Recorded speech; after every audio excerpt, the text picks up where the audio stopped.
Today I've come to visit a church in Llangyfelach, and this is St Cyfelach and St David's church.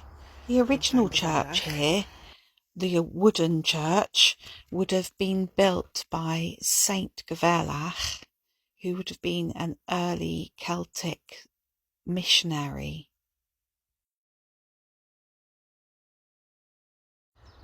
When place names start with Llan, that indicates that the churchyard here was consecrated and dedicated to an early Celtic saint. So they would have been missionaries that would have come here to spread Christianity, and at those times, like, the churches would generally have been built of wood, and then later they might have been made into stone. But at the time that the wooden church was built, the land around here, the churchyard, which is the Llan, would have been what was consecrated. And this is a round churchyard, which shows that it's a very early Celtic Round churchyards can site. also indicate sometimes that this would have been a site that was already recognised as sacred before Christianity arrived. And we also have here a yew tree, which were also quite frequently in early Celtic churchyards. As well as St Cyfelach, this church is also dedicated to St David, the patron saint of Wales, and the reason for that is it's believed that this church may have fallen out of use. And then in the 6th century, St David came here, according to a book about St David's life. He came here and founded a church here, and so it's now named after him. The church that St David founded here was actually a really important church.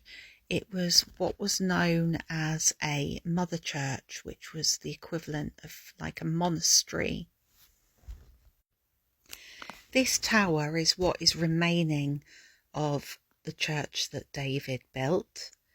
The rest of it fell down during a storm, and so had to be had to stop being used. So they had here, this building here, which is now the church, was actually a tithe barn, which was already standing on this site, and so this was used for the would have been the local farmers to come and pay their taxes of a proportion of their crops to the church, and this was a barn that was used to store it. So when the original church wasn't usable anymore, they made this into a new church. Really interesting story about this churchyard as well is that it was, for a period of time, used for a market, and people used to come from far and wide to buy and sell things here. And they used to use the tombs and the gravestones as market stalls until one of the reverends objected to it after a period of time.